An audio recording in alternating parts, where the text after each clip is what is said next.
Nice. Alright, ladies and gentlemen, what's the story? Welcome back to another video. Thank you very much for clicking on the video. And in today's video, I am telling you my favorite formation post-patch in FIFA 22. Yes, the time is here. And I'm a kind of a jack of all trades. I feel like a master of none at times. I'm very good with the 4-2-2, very good with the 4-4-2, the 4-2-3-1, 4-2-3-1 wide, maybe even some other formations. But this is definitely the team and the formation that I much more appreciate this year so far anyway. So I'm going to tell you guys exactly what's going on, what the way I had my team, and what way I've changed it. I'm excited to tell you this video because it's going to be a new kind of interesting idea. You get to see behind the thought process of my brain and tactics and stuff like that. And don't forget, these tactics that I'm about to show you, take inspiration from them. Don't expect them to work exactly for you. They might, but if they don't, just change them a little bit to focus on your gameplay and not mine. So yes, boys and girls, are you ready? Okay, ladies and gentlemen, as you can see, I have changed my team. This is my new team.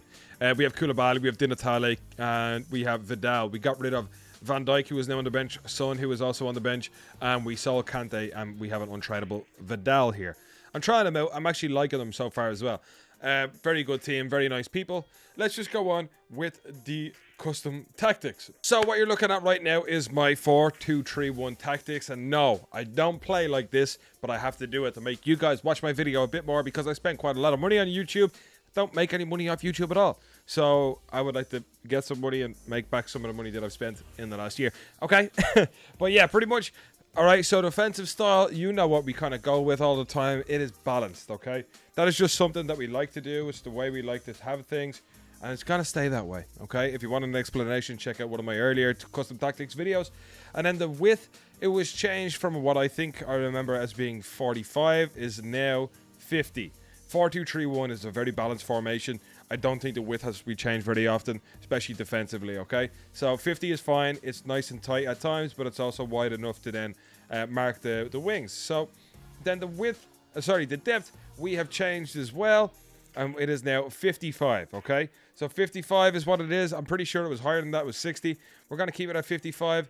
I kind of like the idea. If you look at the tactics on the right-hand side, you see how high up the fullbacks and centre-backs are. It kind of exactly replicates, you know, long shots and makes sure that your opponent can't get long shots off easy enough. 55 is nice for me because I have very fast centre-backs. If I had a slower centre-backs, I would probably choose 45. But 55 is what we can do with the team that we do have in place. Our build-up play, long ball is viable, definitely, but not for me. Balance is the way forward. Balance is so good, man. I just think it's deadly for everything. You know, it does a bit of everything whenever you want it and doesn't stick to one trick pony style of play. Balance is nice. Chance creation, we are going to stay the same for chance creation as well in balance. Balance is just a goat, man, I'm telling you.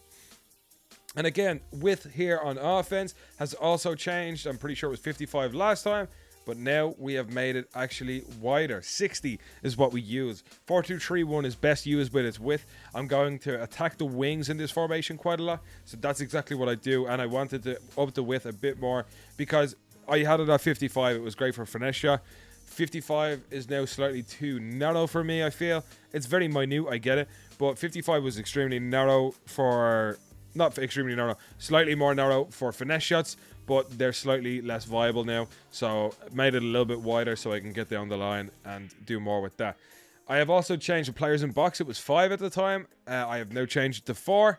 4 is very nice for, you see here where the ball is getting crossed, you see the tactics there. I don't want 3 people on the edge of the box like so. I want 2 in the box and then 3 or so on the outside of the box rather than right on the line of the box. It gives them an R1 and X opportunity straight into the feet of the strikers that are inside the box, if that makes sense. Corners has stayed the same at 2 because I like 2 players in the box at all times. 1 is too little, 3 is too much, so 2 is nice. And free kicks, we always go short from free kicks, so it doesn't really matter. Okay, so that's done. I'm going to show you guys, alright? I'm going to show you guys. This is the setup that I had previous, okay?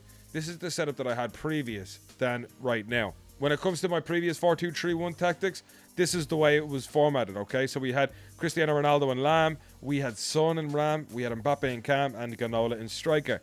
I have changed this, and I'm going to show you exactly how. I have now put Ronaldo on the right-hand side because Di Natale does have the finesse shot trait, which is, in my opinion, more crucial now to score finesse shots from outside the box. Albeit, it's still pretty hard anyway. And Ronaldo is very good with his right foot across the net shots. So I think that works out really well for me. And with Di Natale's finesse shots, people are going to think I'm going to do them quite often when I can actually bait down the line. Well, bait the finesse shot and head down the line and look for the back stick cross to Ronaldo. That's my current process of thought. Mbappe was playing cam for us in Ginola striker. With the patch, I've actually changed it to this. I don't know why. Ginola is a good striker, don't get me wrong. Mbappe, though, with his pace and the new instruction I have on my striker, it's going to change things, okay? We need more pace up front. And we have Ginola, who is a 5-star cam, which is pretty good as well. Everybody usually plays Neymar in here. I prefer Ginola. He's a bit more meaty, and I like him a lot. Okay, so let's head in to the instructions. We're going to start off on the fullbacks. Stay back while attacking is the only thing we have changed on them. My goalkeeper is balanced. I haven't changed anything for him. It is Mendy at the moment. His arms are really short, but he's okay. He's one of them keepers that's either really good or really bad. No in between for him specifically. And then our centre backs, we have stay back while attacking, and we also have stay back while attacking on the centre backs. Nothing new there. I could choose step up. That'd be interesting. I'd rather not though. Yeah, because of true balls. But it's okay. I'll move on up into Vieira, man mark, stay back while attacking and cover centre, of course. And then we have Vidal, who is cut passing lanes, stay back while attacking and cover centre. Cut passing lanes is definitely the better option here, but I like to mix it up with both because Vieira can then get on the back of men and, you know, make sure that they can't breathe when they have the ball. And then we have Vidal, who cuts the passing lanes. He has very good interceptions and he is kind of a meaty player. I did have Kante in this position who completely suited that role 100%, but Vidal is doing a really good job too. I'm actually happy enough with him, but I might try out Tonali. I think I have to at some point. So let's go on into the cam even. Stay forward is the only thing I have on him. I don't have him to get in the box. It's something I might actually think about. But balance is fine for now because if he does stay in the edge, he has 5-star weak foot and skills to kind of make his way into the box and shoot regardless of his foot. On our Lamb, we have stay forward, get into the box for cross, which is all right. Yep, fair enough. And then on Ronaldo, we also have stay forward and get into the box for him. Now, the only thing I have changed here on Mbappe, who is now our new striker compared to Ginola, is getting behind. Now, the reason for this, there is a glitch this year about somebody's defensive line. If they have a striker on getting behind, the player makes it like a dashing run on their own. And I don't like that usually. And I won't like it probably still for the reason I like to put it into the feet of the striker. But the great thing about having getting behind this year is there's a glitch where if your player sets off on his run and behind the defensive line, the defense actually follows them and makes their line extremely, extremely deep. So having that getting behind will be really good to get your opponent to sit really, really deep, giving you a bit more space in and around the box. And I have plenty of players here that will be very good at striking the ball in from range. Or, you know, there's plenty of different reasons, but the reason being alone is enough, which is it drives the opponent's defensive line right back to the goalkeeper. They sit in the penalty spot exactly, which is crazy to me. So I'm going to keep that. Mbappe is going to bait people and bait defensive lines to sit back, while Ginola, Di Natale and Ronaldo do all the hard work. But Mbappe is amazing anyway, especially inside the box, so it really didn't bother me having him in that kind of scenario. Anyways, boys and girls, that is pretty much our video for today, done and dusted, okay? So, yeah, these are my new 4-2-3-1 tactics. I have new tactics and slightly more, you know, they're only minute differences, I get it, but you're better off keeping up to date with me and up to, like, you know what I mean, in the loop with everything that I have going on when it comes to tactics, formations, all that jazz. I have so much going on right now. It's amazing. Thank you very much for 800 subs on the YouTube channel. It's very nice. It's pretty cool.